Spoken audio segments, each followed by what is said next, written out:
Thanks for tuning in. Today I've got the KGC-7405 graphic equalizer by Kenwood, and I'll be showing you how to work on it and operate on it today. So first of all, you've got 5 screws, just small Phillips head screws.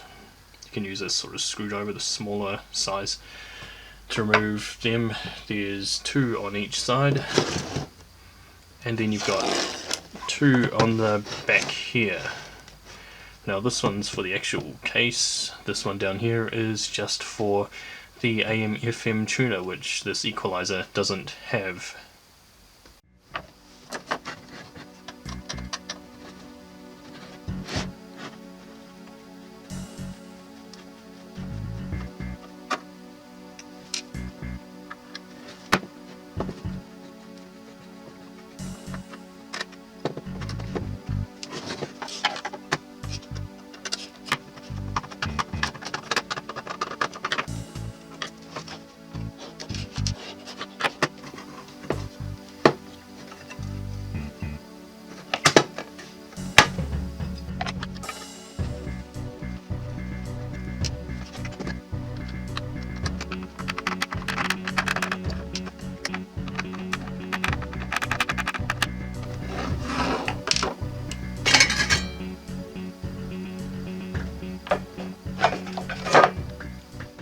Now inside the unit here we've got 3 brass screws. We've got 1 connector over here. This connector down here is for the buzzer, which you don't need to remove. It's part of this top circuit board. You've got another connector up the top here, and you'll want to wiggle out these 2 front and rear audio connections as well. And if we look at it from the side, you can see that there are 3 levels of circuitry.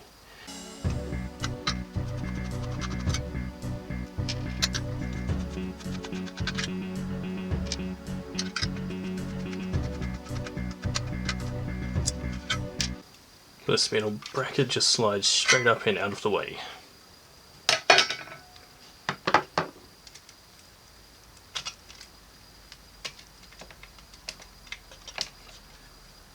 And once you get these cables out of the way, you've got another screw right here on the corner of the circuit board which needs to be undone, and also we've got a ground plug right here.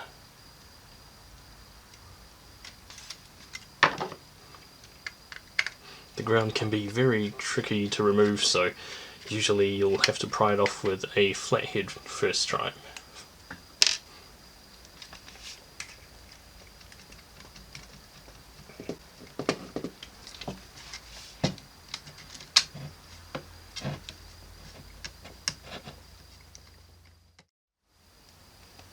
As usual, the ground plug here was very difficult to remove. I'm not sure why this top plug here had so much resistance on it, but you usually just hook it out with your thumbnails on either side and it just comes straight up after removing this black piece of fabric tape at the top there. Now the circuit board is no longer held in by the screw nor any plugs, but you've actually got a sort of a plug at the back there. So over here you've got a vertical circuit board that's just a whole bunch of stacked plugs which each circuit board connects into. So I'll go ahead and remove it now.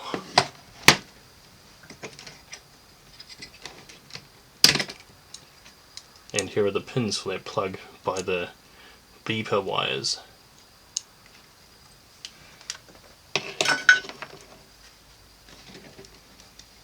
Now we're down to the second layer. It's pretty much the same as the first layer, except now all we need to do is pull it straight up and unplug it from the second layer of plugs, and then angle it out since it slots into the backboard there.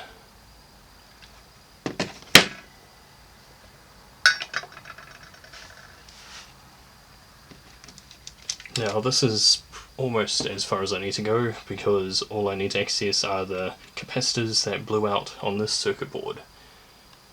Now to get deeper, you've got these brass screws, 2 on this side and 2 on this side, and you've also got 2 brass screws on the back plate here. To remove the back plate you only need to do the lower screws. The upper screws are for removing the front screen panel.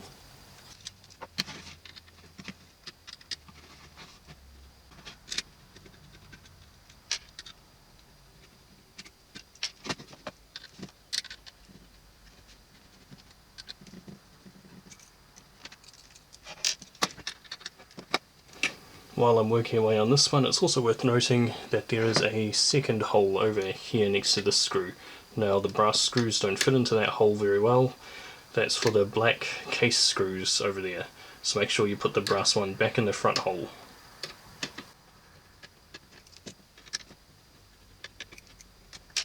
Now that the bottom tray is unbolted, it just simply slides straight down. You might need to wiggle it a bit like what I'm doing here. Off it comes, and it's got some insulative paper at the bottom.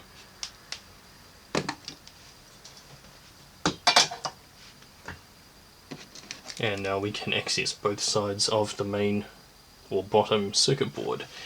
However, we have massive ribbon connectors on the back.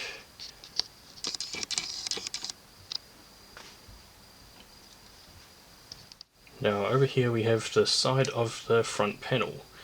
Now this is very similar to most other equalizers or stereos from back in the day, where you undo some bolts and then you fold it down forwards like so.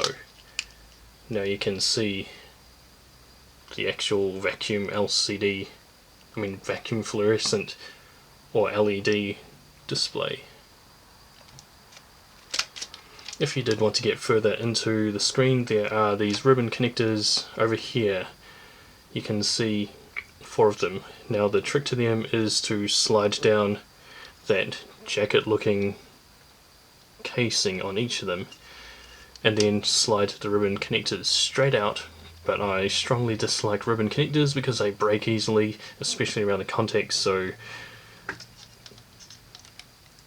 this is about as far as I'm going to go. Just slide down like that and get the connector in place.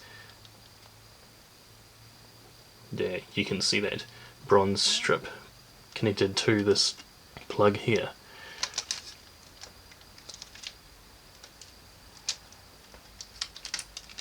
Now to access the rear of the circuit board, you need to carefully pull off the front panel and pull back on the insulative paper to get to the rear PCB.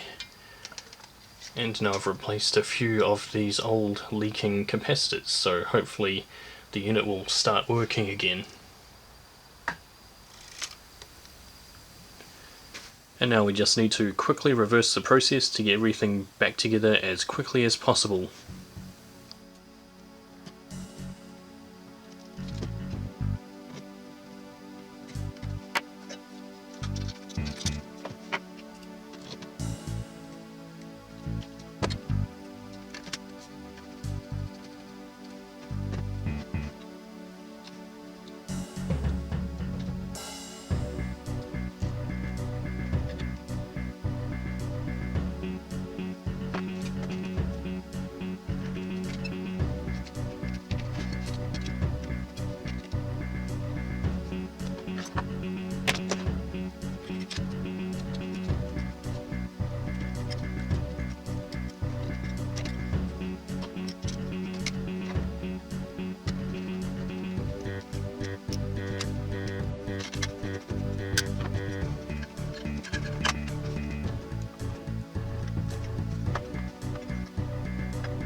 And now it's plugged into one of my KGC-7505s, so let's see if it's actually working this time.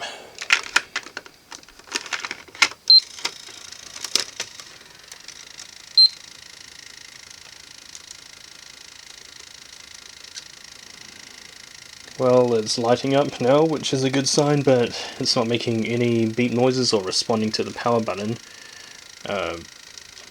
They should make a musical tune when you press each of these power buttons. Each one's assigned its own different tone, but nothing's showing up here.